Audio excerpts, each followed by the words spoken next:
Greetings, ladies and gentlemen. Today is April 8th, and the third series is in the books. And is there some cause for concern with starting pitching? Let's talk about it. Hello, everybody. My name is Steven. This is the middle of the order. How are we doing today? It is Monday, the start of the week. And let me tell you, we've got a fun one here today on the middle of the order. I'm very excited for this one, actually. A lot of good baseball over the weekend as hopefully, to continue throughout the year. And, there's been some really exciting series to go over this weekend. I'm really excited for that. And definitely we've got some fun talking points throughout the episode. So stay tuned for that or jump to it if you're on YouTube, with the timestamps down below if you just want to dive into the news that I've got to be talking about. Thank you for clicking on the video. Thank you for tuning in to today's episode. Appreciate you all very much. If you are new here and enjoy baseball, feel free to subscribe, follow the podcast. We'll be doing this all year long, 2 times a week, Mondays and Fridays. And without that little plug out of the way, let's dive on into our series recap. We are going to get started in the Bronx for the Yankees home opener. They're taking on the Blue Jays, and it's quite the pitching matchup between Marcus Stroman and Yusei Kikuchi that keeps the offenses at bay up until the 7th, when it's a pinch hit home run from Ernie Clement. The Blue Jays would add a couple runs later on some wild pitches from Nick Birdy. The Jays spoil the home opener, and they beat the Yankees 3-0. But the Yankees in the second game will get to Gausman. Both Judge and Stanton homer in the first. The Yankees had a 7-run lead after 6, but the Blue Jays came roaring back, scoring 6 unanswered runs in the last 3 innings. But they do come up a run short. The Yankees stopped the comeback and even up the series 9-8. And the final game was grand. And speaking of, it's Giancarlo Stanton, a grand slam in the third to open this one up. The Yankees cruise to the win and take 2 of 3 from Toronto, beating them 8-3. White Sox and Royals now. The Royals open up the 4-game set with a big 8-run 7th inning to destroy the White Sox 10-1 in the first game. Then it's a nice pitcher's duel between Brady Singer and Eric Fedde. That one falls the Royals' way with the game-winning run scoring in the 8th to give the Royals a 2-1 lead. Or 2-1 win. Then, oh no, Dominic Fletcher, a ball off the bat of Melendez, bounces off his glove and over the wall. It's Mendez's second home run of the series. The Royals take it 3-0 and are on the verge of a 4-game sweep. They find themselves down 3 before home runs from Hunter Renfroe and MJ Melendez, his third of the series, nets the Royals the win and the 4-game sweep over the White Sox as they take the last game 5-3.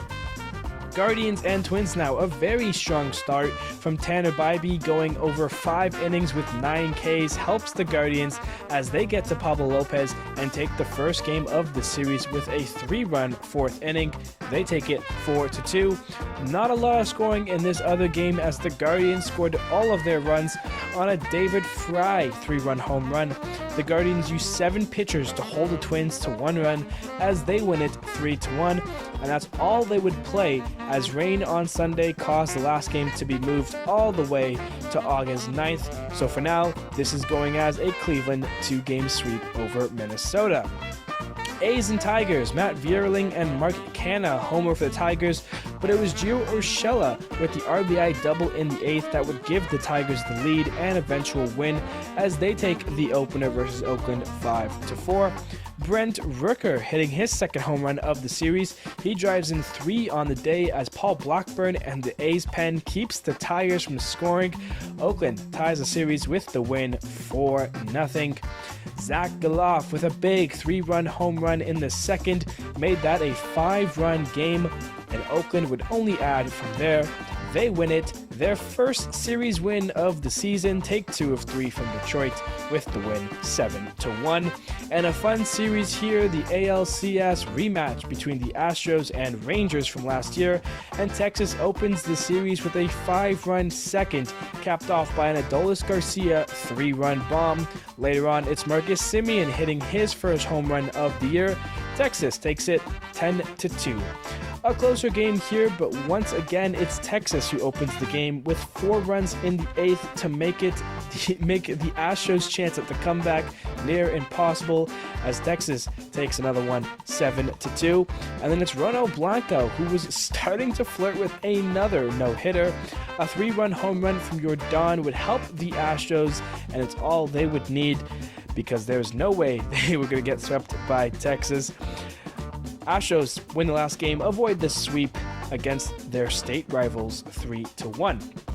Red Sox and Angels now, a great game to open the series, has Boston an early lead after 3 home runs from Tyler O'Neill, Tristan Casas, and Reese McGuire, but then a disastrous 6th inning with 2 errors and a hit by pitch sets up the game-tying grand slam from Logan O'Hoppe. Luckily, a Boston home run from Jarren Duran and Tyler O'Neill's second of the game would get them the win, as Boston hits 5 home runs, 8-6 Red Sox. Boston now continues to struggle defensively in the series, as this game's difference would come off an error from Rafael Devers that allows 2 runs to score, making this one fall LA's way to even up the series 2-1. 4 home runs in this one from Boston, as O'Neill hits his 3rd of the series, joining Reese McGuire's 2nd of the series, Rafael Devers, and David Hamilton's first career MLB home run. The Red Sox slugfest leads them to the series win, as they take it 12-2. Phillies and Nationals now. Aaron Nola shuts down Washington, as a 3-run second would be all the runs Phillies would need to secure this one, as they take the opener 4-0. And the best thing about Philly is the city of brotherly love. They have each other's backs. Bryce Harper intentionally walked by the Nationals. That brings up JT Realmuto, and he hits he hits a 3-run home run to give the Phillies more of a lead in this game. That would help them win that one, as they take it 5-2. And the Phillies are looking for the sweep, but they have trouble with Mackenzie Gore, as the Nationals are able to make their chances count with 2 RBI singles and a sac fly. That leads them to the win, as they avoid the sweep and win it 3-2. D-backs and Braves, and I wouldn't want to be the D-backs in this series. The D-backs, up 3 late, would let the Braves crawl back into it with a run in the 8th, and then back-to-back RBI doubles from Matt Olson and Jared Kalanick in the 9th. That ties it and sends it to extras, where Travis d'Arnaud walks it off with a long base hit to get the Braves the win 6-5. Ketel Marte leadoff dinger to get the D-backs rolling, as they score 6 runs in the first. Too bad they're playing the Braves. A home run from Marcell Ozuna, some RBI singles from the top of the order would soon tie the game up here in the 8th, and then it's Austin Riley with an RBI single. That gives the Braves the lead, as they come all the way back in incredible fashion to beat the Diamondbacks 9-8. And the Braves bash in the last game, home runs from Matt Olson, Michael Harris, and Austin Riley. The Braves get the sweep at home over the D-backs, as they win it 5-2. Marlins and Cardinals, and the Marlins are looking for their first game win. They get the Cardinals early with 3 home runs, 1 from Josh Bell and 2 from Jake Berger, but a big 5-run 7th brings the Cardinals past the Finns. They take the opener in the series, winning it 8-5. Then it's Steven Matz with a nice start to help his team, plus the bullpen pitchers hold the Marlins to 1 run, as the Cardinals get to Trevor Rogers for 3 runs, taking another game 3-1. The Marlins trying to avoid another sweep, and from going 0-10 to start the year, they jump out to a huge start, 6 runs in the first, off of 2 3-run home runs from Jazz Chisholm and Nick Gordon. Surely they wouldn't lose this game, right? Well, Nolan Gorman would homer twice for 3 runs, and that would be all the runs the Cardinals could score. The Marlins get the monkey off their back with their first win of the season and avoid the sweep. They're 1-9 now with the win 10-3. Mets and Reds, the difference in this opening game was a Jeff McNeil home run in the 8th. That gives the Mets the lead and eventual win for their second of the year. They take down Cincy, win it 3-2. The Mets up 3 late would run into some issues with these red hitters as a check swing base hit by Ellie De La Cruz ties the game and sets up Spencer Steer, 3-run home run for his second of the series. The Reds score 5 in the 8th and steal one from the Mets, evening up the series 9-6. And a welcome sight for Mets fans as the struggling Francisco Lindor gets his first home run of the series. The Mets get their first series win as they take 2 of 3 from the Reds, winning it 3-1. Oilers and Pirates now. This was a fun series here. Oilers open up the series with 3 home runs from Ryan O'Hearn, Gunnar Henderson, and Cedric Mullins to help them lead their way to the opening win 5-2. New scenery working early for Joey Bart, who hits his first home run in his first at-bat as a Pirate. That makes it 3-0 Pirates, but Baltimore would score 3 late to tie it and send it to extras, where after both teams score a run in the 10th, Pittsburgh holds Baltimore in the 11th, and it's O'Neal Cruz with the walk-off single to get the Pirates the win 5-4. Final game now, O's up a run in the 9th with the bases loaded and 1 out. Edward Olivares hits a weak ball up the middle. Gunnar Henderson makes an amazing play, touches the bag at second, fires it over to first, but the throw is wild. 2 runners will score, and for the Pirates, they walk it off the second day in a row. They take the series, win 2 of 3 against Baltimore on walk-off wins, 3-2 there. Mariners and Brewers, and the Brewers open the series with 3 home runs from Willy Adames, Oliver Dunn, and Christian Yelich, and yet we have a close game on our hands as the Mariners score 2 runs in the 9th to tie the game up, but it wouldn't stay tied as the Brewers would get a bases loaded walk in their half of the 9th. They walk it off on a literal walk as they take the opening game versus Seattle 6-5. A strong start now for Bryce Miller and 2 home runs from new Mariners, Jorge Polanco and Luis Urias, hitting their first home runs as a Mariner this season. That leads the Mariners past the Brewers. They tie up the series. It's 5-3 there.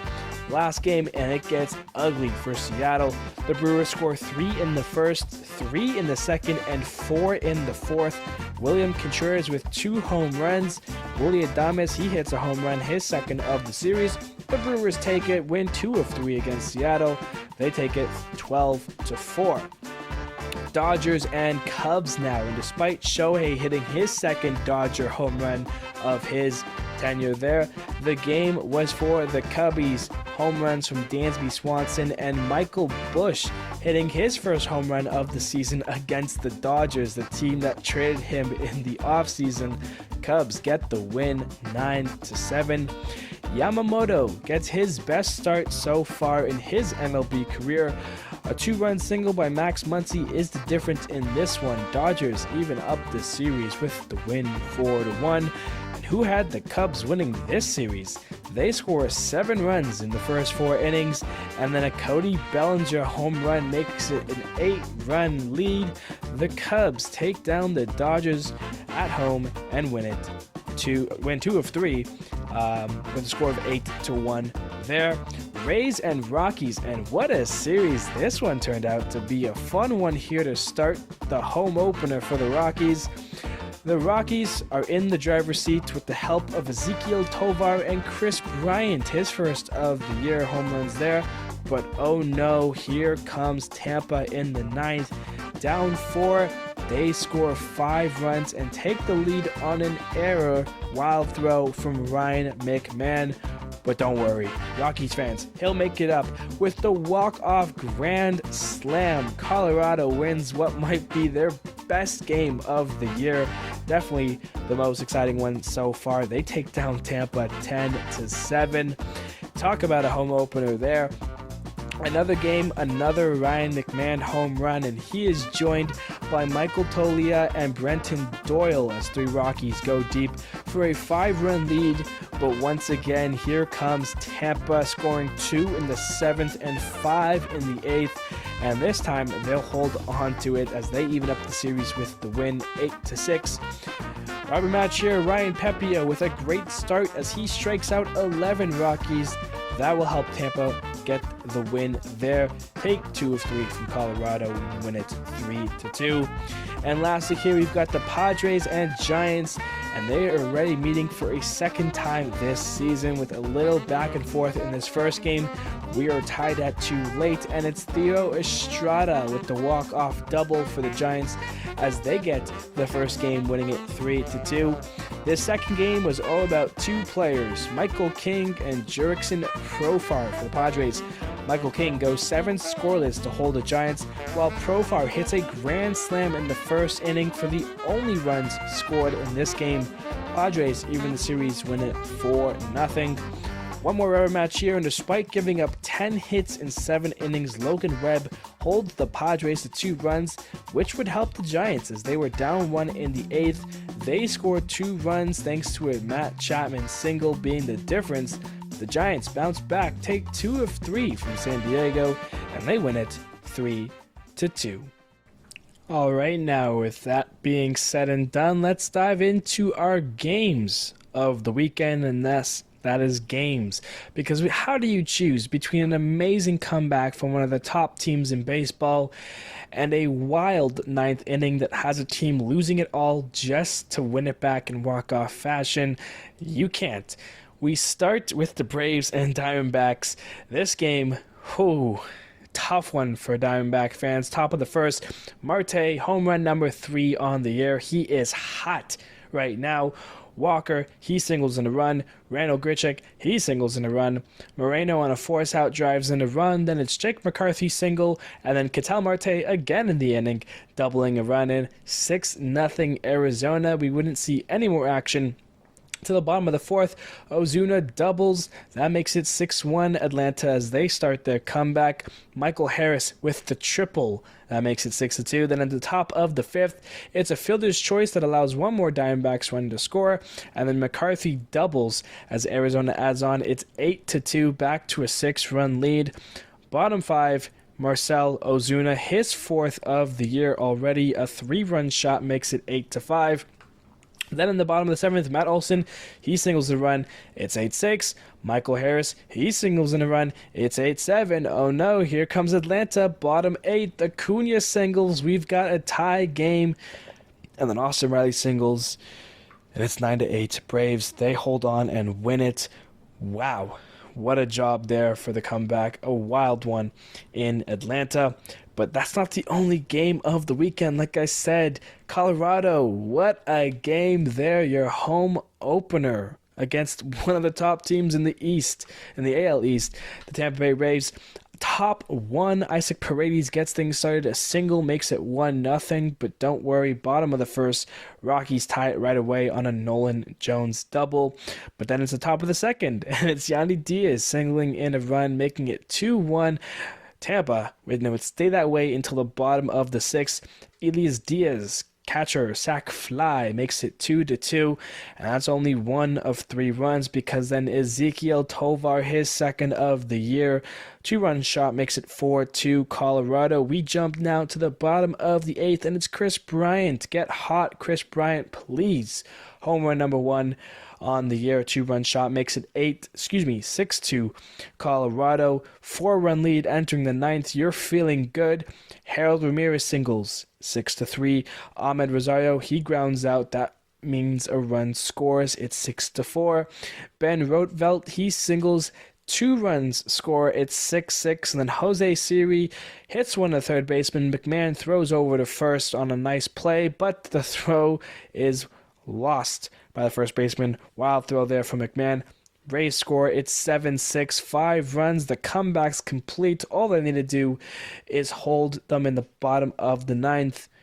Bases are loaded. Jake Cave, Brandon Rogers, Nolan Jones on base. Up since Ryan McMahon, the guy who made the error to give Tampa the lead. Home run number 1 on the year. Grand slam walk-off fashion. What a game there. What a weekend for Colorado, I guess. You know, they won that game, the home opener, then lost 2. But what a series for Atlanta, sweeping the Diamondbacks with 2 great games. The walk-off on Friday and then the game of the weekend with the 6-run comeback. Wild stuff for our games of the weekend. All right, to start with some of the news of the episode here, let's talk about Stephen Strasburg, because he has officially announced his retirement from baseball, and this has been a long coming thing. We've known about this for a year now, a year plus. They just need to work with the Nationals to try to figure out a way that his, the rest of the money owed to his contract would work.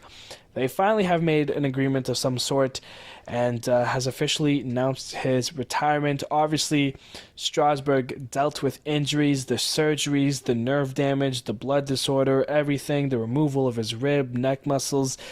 An injured-filled career for Strasburg, but when healthy, was one of the best Washington Nationals players in their franchise's history. 2009 first overall pick. He's a 3-time All-Star in his 13 seasons. 1,723 strikeouts, 113 wins. The 2019 postseason World Series MVP was 5-0 in that postseason. With a 1.46 postseason ERA in his career ERA of 3.24. He struck out 47 batters in 36 and a third innings in that 2019 World Series run by the Nationals. He's a World Series champion, and he's been great. Obviously signed that big extension after the World Series, 7 years, $245 million, and was never the same. Unfortunately, dealing with those injuries. Last pitched back on June 9th, 2022.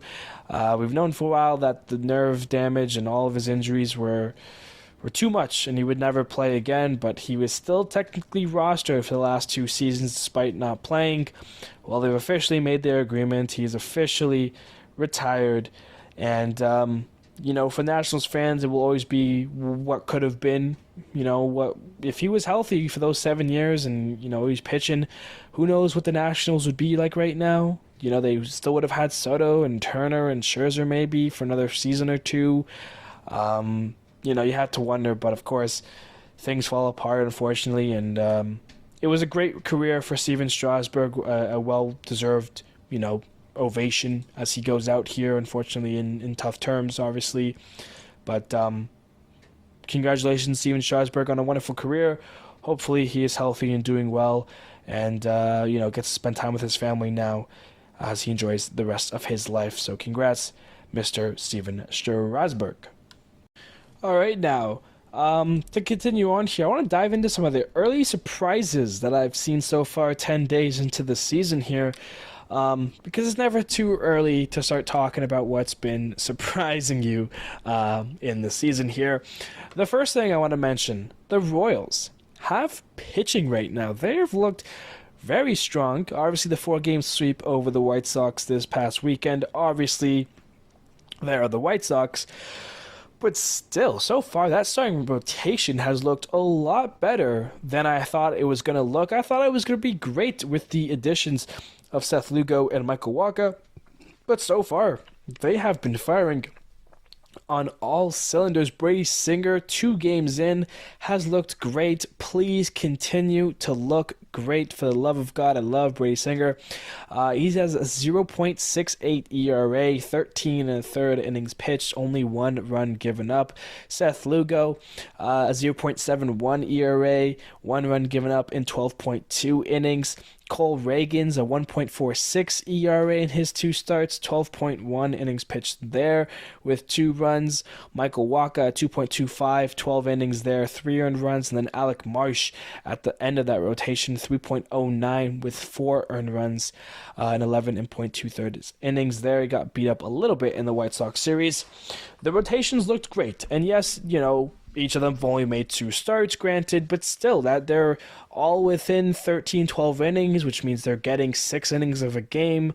And this is a big thing, So far, that rotation's only lost 1 game, and that was from Cole Reagans, which means, it's the bullpen that's causing a couple more losses, right? They're 6-4 on the season already, which is, by all odds considering, a really nice start for Kansas City. If the starting pitching can continue at this rate, which, let's be honest, it most likely won't. 1 or 2 of these guys will falter hard. 1 or 2 of them will falter decently, and maybe one will stay. Maybe it'll be Singer, maybe it'll be Reagans. But hey, right now, the Royals are hot. The starting pitching looks great. They can make a little bit of a run here, have a strong April, and see where that takes them. But so far, like I said, it's short, 10 games, but pretty surprised on how good that starting rotation has been. How about the Angels, where they sit right now in the standings?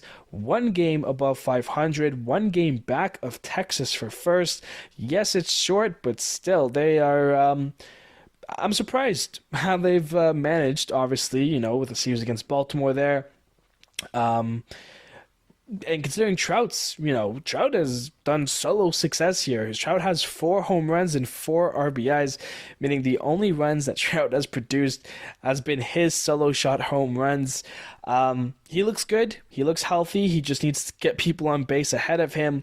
Rendon finally got a hit in over, a few months by now. Nolan Schanuel's looking good. Logan O'Hoppe, the Angels have some parts. It's fun, but, Mike Trout needs to be in the mix more. People need to get on base ahead of him because, 4 home runs, 4 RBIs, that does not cut it for Mike Trout and these Angels. But still, surprising start here after 9 games for them. The Brewers, their hitting is a lot better than I would have thought jumping into the season. I was not high on the Brewers for their pitching because of their injuries, obviously losing Corbin Burns, no Brandon Woodruff. But I also think their young players weren't going to be able to produce at extreme high levels just quite yet. And I have been pleasantly incorrect here. William Contreras, the catcher, is off to a really nice start. Yelich looks good. Oliver Dunn, their third baseman's had a nice start to his season. He had his first home run this past weekend, and obviously they got the kids there. Bryce Terang, Jackson Chourio, Sal Frelick can get his hitting a little bit going. Rhys Hoskins, his home runs have been impactful. The Brewers have surprised me with their hitting, and although I don't know if their pitching is going to be able to last throughout the season, they're going to need to find guys to eat some innings there. But, right now they sit in a playoff spot. Yes, it's 10 days into the season, but, very surprised off of the Brewers' hot start, especially offensively. And speaking of that NL Central, because, let's talk about it, they look great right now, and it's not just one team. The Cardinals, who are 5-5 at 500, sit in last and are the only team right now, if the playoffs started, to miss the playoffs. The Pirates, Brewers, Cubs, and Reds are all occupying playoff spots. The Pirates right now would win the Central, and then the Brewers, Cubs, and Reds would all end up in the wild card spots. That is crazy because of how great the NL West looks, on paper. And of course, the NL East being the Braves and Phillies. One of those teams better win a wild card. So the fact that the Central right now occupies all 3 starts, yes, again, last time it is early, it is still very impressive what some of these teams have been able to do. The Pirates, that's the last surprising thing here for me with the NL Central. The Pirates, I talked about in the TOPs, they might be a year out. We talked about the Pirates still needing another year to develop and get some of the young kids and everything. Last year, 2023, they had a hot start to the year as well. They were leading the NL Central for a little bit here after the first month, essentially. And they're doing so again. A hot April for the Pirates once again. But I'll be honest, this time, it actually might stick. They actually might already be ready to compete in that NL Central. The offense looks great. The pitching's doing what it needs to do. The bullpen got a lot better. So far, the Pirates have been one of, if not the most impressive teams to start the year right now. They are leading in the NL over the Dodgers and the Braves. That is crazy. to say that the Pirates right now are the best team over the Dodgers and Braves. Are they actually ready? Will they be contending come August and September?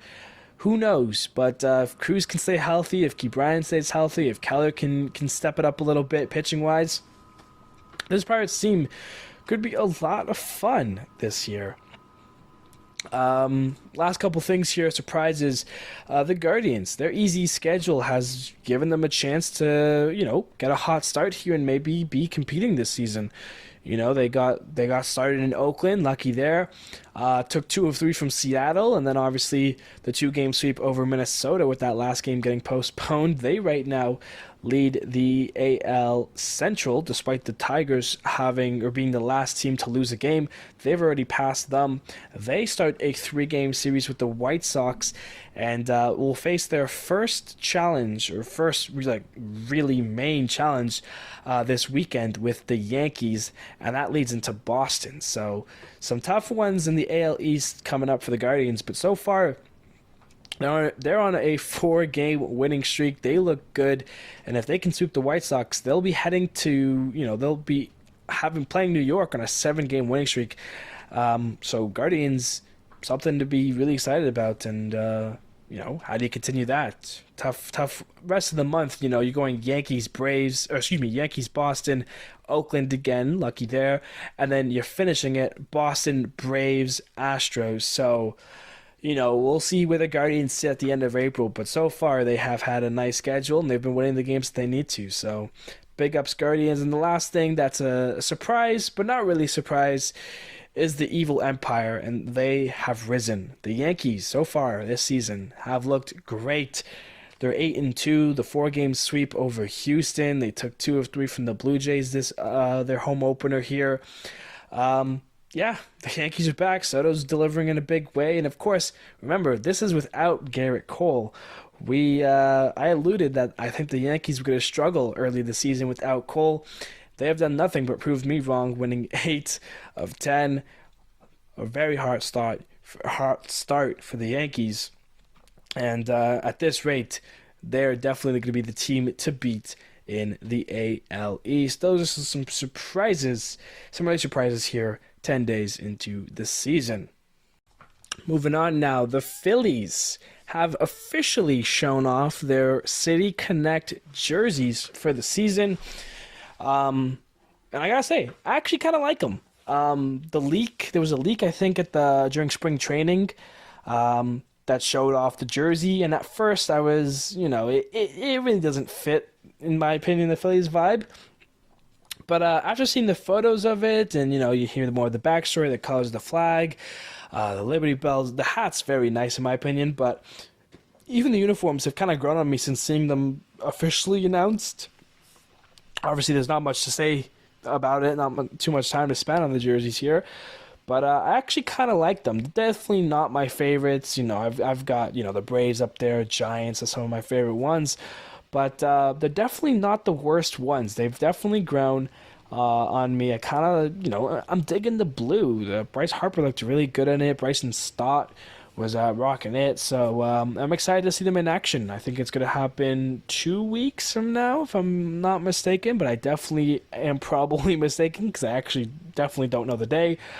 But they're the first ones that will be rocking new City Connect jerseys this year. So I'm excited to see those get debuted for Philly, and I hope Philly fans like it. I hope you guys, let me know your thoughts in the comments, especially if you are from Philadelphia or if you're a fan of the Phillies, because I actually don't hate them. So I'm curious to see what your thoughts are on the new jerseys. Something more major here I want to talk about. Pitching concerns for me. And do we need to have them for our pitchers going forward? I was scrolling through Twitter, or X, whatever you want to call it, one day. Ran into a tweet by a guy named Addison, the current list of notable starting pitchers on the IL. I'm just going to read off some of the big ones. I might actually go through this whole list here. Garrett Cole, Jacob deGrom, Shohei Ohtani, obviously not pitching, Sandy Alcantara, Spencer Strider, Shane McClanahan, Max Scherzer, Shane Bieber, Justin Steele, Kodai Senga, Kyle Bradish, Brandon Woodruff, Sonny Gray, Clayton Kershaw, Yuri Perez, Justin Verlander, Eduardo Rodriguez, Robbie Ray, Drew Rasmussen, Jeffrey Springs, Gavin Williams, Lucas Giolito, Shane Baz, Lance McCullers Jr., Brian Wu, Nick Lodolo, Dustin May, Alex Cobb, Tony Gonsolin, Luis Garcia, John Means. Oh boy, take a breath.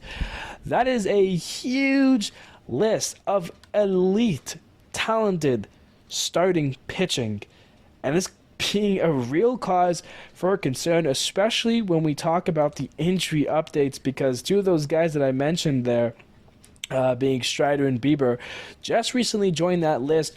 Obviously, not all of these guys are dealing with arm injuries. Justin Steele, the first guy that comes to mind, as he had a hamstring and a knee problem in his first start of the season. But a lot of them are shoulder, arm injuries, Tommy John surgeries throughout the list here. And you have to wonder kind of what are the reasons for these injuries. I forget where I was watching it, but someone made a good point with the pitching change and the pitching clock. The whole point of, having no pitching clock before it was introduced, pitchers take their time. Their shoulders aren't as much distress in between pitches. They have the options and the chances to take more mound visits and relax their arms a little bit. I'll be honest, last year I did enjoy the speed of the games. Having the pitch clock was actually, in my opinion, something that at first I really didn't like. It turned out to be a really great thing for games. When I went to a lot of games that season, and instead of being there for 4 hours at the ballpark, I'm there for 2 hours and 30 minutes, getting that extra hour and a half. It does make a difference there, but having the pitchers pitch so quickly, I think, is putting a lot more pressure on the arms, the shoulders, and causing a lot more serious, injuries, whether it be Tommy John, pulling UCLs, whatever it may be. There's definitely some stuff there that we need to discuss a little bit, because it is causing, or potentially causing some major serious injuries to top starters in our league right now. These are guys that, you want to watch. I love to watch Jacob deGrom. I wish he was still healthy. This guy could have won three Cy Youngs, 4 Cy Youngs by now. The MLB Players Association did release a statement here. I'm going to read parts of it here. On April 6th, so 2 days ago. And it says here, despite unanimous player opposition, significant concerns regarding health and safety, the Commissioner's Office reduced the length of the pitch clock last December, just one season removed from imposing the most significant rule change in decades. Since then, our concerns about health impacts, reduced recovery time have only intensified. The league's unwillingness thus far to acknowledge or study the effects of these profound changes is an unprecedented threat to our game and its most valuable assets, the players. And I agree. As much as a fan, it's nice to have speedy games here. As a fan, I want to watch my team's top pitchers. Even as a baseball fan, I want to watch, Garrett Cole. I want to watch Spencer Strider duel it out between the Yankees and Braves. I want to see the best of the best. And if they're not at their best, you lose parts of that game, the aspects. The Player Association is right. Without the players, baseball is nothing. And yeah, I think MLB really needs to take a look at this pitching clock change in the rule and really, take a little bit of a study here, a little bit of a deep dive into what is causing all of these injuries. Like I said, that list, I said it really fast, but there was a good, 30 plus great starting pitchers on that list right now, players who are not pitching. And, there's counter arguments of it gives, teams the chances to show off new prospects and bring up guys.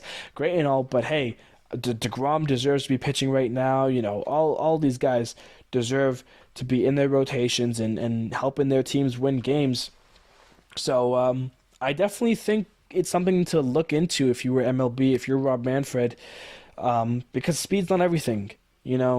these guys are putting their lives on the line at this point. These guys are getting hurt, taking real big surgeries, being hurt for years at this point. Shane McClanahan for Tampa Bay. Like, Tampa Bay right now could be a completely different team with Shane Baz, Shane McClanahan, Jeffrey Springs, Drew Rasmussen. That's one team, 4 guys, and that pretty much makes up their whole rotation. And that's not even to mention some of the guys who weren't even on that list. Walker Buehler wasn't on that list. He's healing, recovering. Tony Gonsolin, Dustin May, that's part of the Dodgers rotation. And, yes, the Dodgers have a great rotation still with the additions of Yamamoto and Glasnow. But, if you're a Dodgers fan, you'd want Walker Buehler in there. You want Tony Gonsolin in there. Dustin May deserves to have a healthy season. This guy has been hurt. He's made of glass right now, it seems like. It's definitely some things to think about if you are a baseball fan, if you're a fan of the game, kind of what the pitch clock does to some of these pitchers. It's not only about, speeding up the game. Some of these players have gotten worse. That's part of it as well, even. But yeah, it's definitely something that MLB 100% needs to look into going forward. And with all those pitching injuries being talked about, let's dive on into those injury updates that we have right now.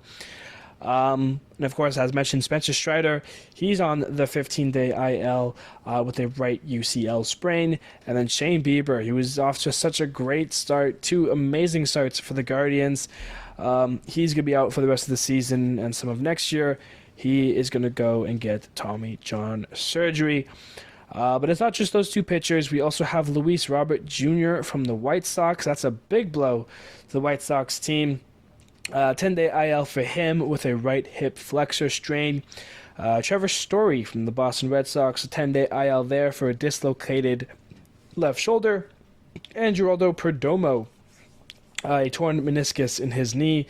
He's going to get surgery for that and miss about a month for the D-backs there. So those are some injury updates for you guys. Moving on now, let's get into our hot and colds for the season here, for the week. This is for the last 7 days. That's how we're going to be doing it on Mondays. So 7 days here, obviously 6 or 5 if you had some off days. Regardless, the players that are hot right now in the streets, Spencer Steer with your Reds. He's 9 for 22, a double, a triple, 3 home runs, 9 RBIs, a 1.455 OPS. Brendan Donovan with the Cardinals, 8 for 16, 3 doubles, a home run, 4 walks, a 1.511 OPS, the highest OPS of the week. Marcelo Zuna from your Braves, 9 for 21, 2 doubles, 3 home runs, 7 ribbies for him, a 1.407 OPS.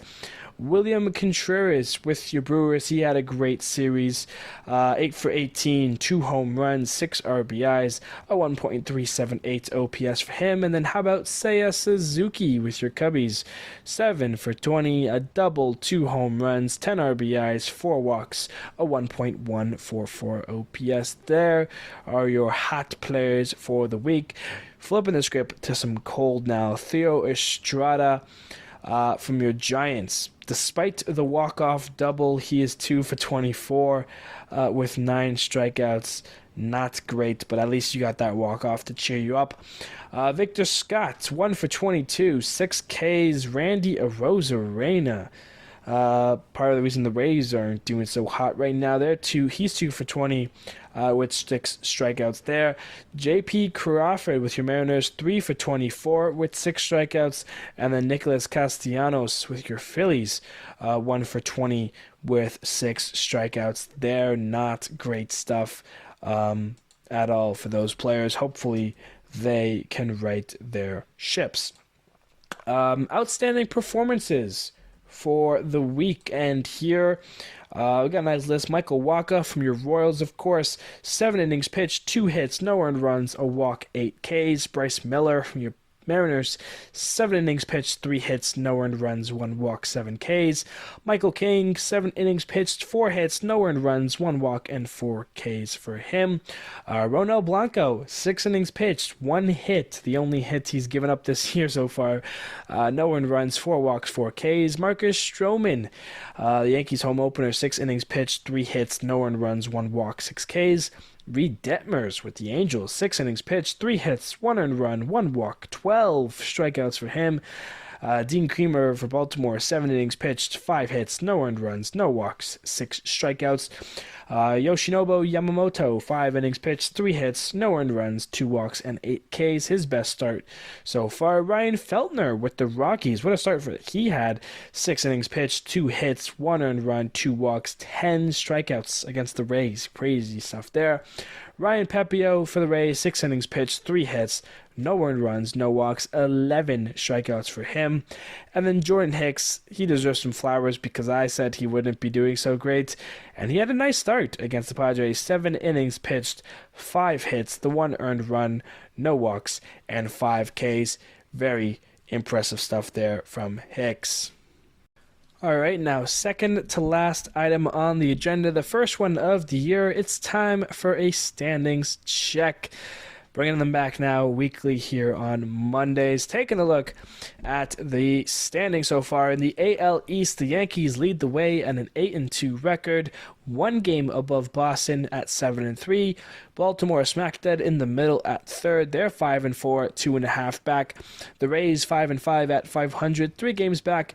And the Blue Jays 2 games under 500. They're 4-6, 4 games back and last in the AL East. The Central follows with the Guardians at 7-2, leading the way. They're a game above the Tigers at 6-3, a game and a half over the Royals at 6-4. The Twinnies struggling on a 2-game losing streak. They're 3-4, 3 games back. And of course, the White Sox sit dead last and most likely will be for the whole season. They're 1-8, 6 games back already. AL West, Rangers 6-3, they're first. Angels 5-4, they're a game back in second. Seattle, 2 games under 500, they're at 4-6, 2.5 back. The Astros, still hurting from that 4-game sweep against the Yankees to start the season. They're 3-7, 3.5 back. And Oakland, surprise, surprise, they're tied with Houston at 3-7, 3.5 back there. Heading on over to the NL side, the Braves lead the way in the NL East, the only team above 500 at 6-2 there. Phillies 2.5 back at 4-5. The Mets 3.5 at 3-6, joined with the Nationals who are 3-6, 3.5 back. The Marlins get on the board, their first win. They're 1-9, 6 games back of your Braves. The NL Central, the fun division that has everybody at or above 500. The Pirates lead the ways at 8-2. They're a game over the Brewers at 6-2. The Cubbies are 6-3, a game and a half back. The Reds 5-4, 2.5 back. And the Cardinals at 5-5 are 3 games back there. And lastly, your NL West, the Dodgers lead the way at 8-4. Padres behind them by 3 games at 5-7. Diamondbacks on a 4-game losing streak. After getting swept, they need to right their ship quick, and they've got a series against Colorado to do that. They're 4-6, 3 games back. Giants the same way, 4-6, 3 games back. And the Rockies, winning their home opener for their second win of the season, they're 2-8 and 5 games back. That is your standings check, and brings us to our final talking point, final segment, final thing to do in the episode, and that is our upcoming series. Looking at the week ahead here, who is playing who? Well, Baltimore is heading to Boston to take on the Red Sox. The Marlins finally winning a game. They now get the biggest challenge heading to New York to take on the Yankees. The Mariners get the Blue Jays for their home opener starting today. White Sox at Guardians, a good chance for the Guardians to continue their streak there. Astros at Royals. That could be a fun series right now with the Astros kind of mediocre and the Royals playing up to level. Dodgers at Twins, A's at Rangers, the Rays taking on the Angels. Mets at Braves, Phillies at Cardinals, Tigers at Pirates. That is a fun series of 2 teams who are hot and young and fun. Brewers at Reds, Cubs at Padres, Nationals at Giants, and D-backs at Rockies. Some chances for some teams to get ahead, some chances for some teams to come back right their ways, and a couple of nice matchups between some division foes. That, ladies and gentlemen, is going to wrap up today's episode here. Look at that. We're going to get under 50 minutes here. Thank you, everybody, so much for listening. Episode 3, I guess, of the new season, but 119. What a crazy year and a little bit it's been. I appreciate you all very much. Thank you so much for joining me along in today's episode and my, podcast journey. If you're new here, yeah. I got nothing really else to say. I want to keep it under 50 minutes here, so I'm gonna say bye. Thank you, everybody, so much, and I will see you on Friday.